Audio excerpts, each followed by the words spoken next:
मोदी सरकार के कैबिनेट मंत्री सुरेश गोपी के खिलाफ केरल पुलिस ने मुकदमा दर्ज कर लिया है। गोपी पर आरोप है कि उन्होंने निजी काम के लिए एम्बुलेंस का इस्तेमाल किया। इंडियन एक्सप्रेस की रिपोर्ट की माने तो सुरेश गोपी त्रिशूर पूरम फेस्टिवल में जाम से बचने के लिए एम्बुलेंस से पहुंचे थे। एडवोकेट सुमेश भावदासन की शिकायत पर गोपी के साथ साथ एम्बुलेंस में मौजूद एक और शख्स अभिजीत नैयर और ड्राइवर पर आईपीसी के सेक्शन 279 और मोटर व्हीकल एक्ट की धारा 184, 88 और 92 के तहत एफआईआर दर्ज हुई है।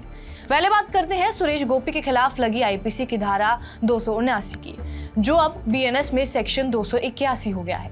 पहले के 279 और अब के 281 दोनों में रैश ड्राइविंग के खिलाफ प्रावधान है। इसमें 6 महीने तक की सजा और 1000 रुपए तक के जुर्माने का प्रावधान है। और इसी तरह मोटर व्हीकल एक्ट के सेक्शन 184 में भी रैश ड्राइविंग या फिर खतरनाक तरीके से किसी भी गाड़ी को ड्राइव करने से जुड़े प्रावधान है। इसमें दोषी पाए जाने पर पहली बार 6 महीने और दूसरी बार या उससे आगे 2 साल तक की सजा का प्रावधान है।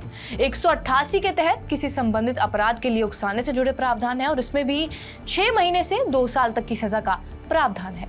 इसी तरह 192 ए में बगैर परमिट गाड़ी चलाने से जुड़े प्रावधान है और इसमें रूट से लेकर व्हीकल टाइप, व्हीकल यूज और व्हीकल की बनावट तक आती है। इसमें पहली बार 5000 का जुर्माना है और दोबारा गलती दोहराने पर 1 साल तक की सजा और जुर्माना दोनों का प्रावधान है।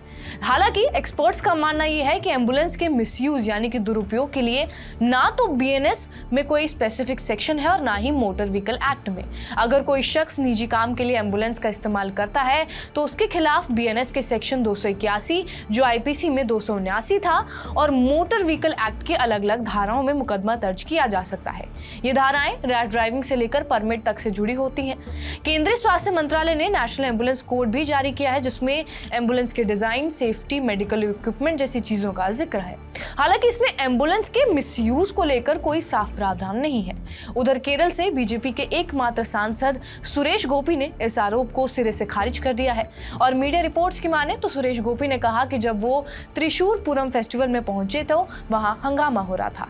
इसी बीच कुछ युवाओं ने उन्हें बचाकर एम्बुलेंस में बिठा लिया जो वहां आपात सहायता के लिए मौजूद थी। गोपी ने कहा है कि इस मामले की सीबीआई जांच करानी चाहिए ताकि सच्चाई सामने आ सके। उन्होंने दावा किया कि सीपीआई और कांग्रेस मिलकर उनके खिलाफ साजिश रच रही है और झूठे आरोप लगा रही हैं। बहरहाल आपका इस खबर पर क्या कुछ कहना है हमें कमेंट बॉक्स में जरूर बताएं। बाकी देश और दुनिया की तमाम बड़ी खबरों के लिए बने रहिए हमारे साथ TV9 डिजिटल पर।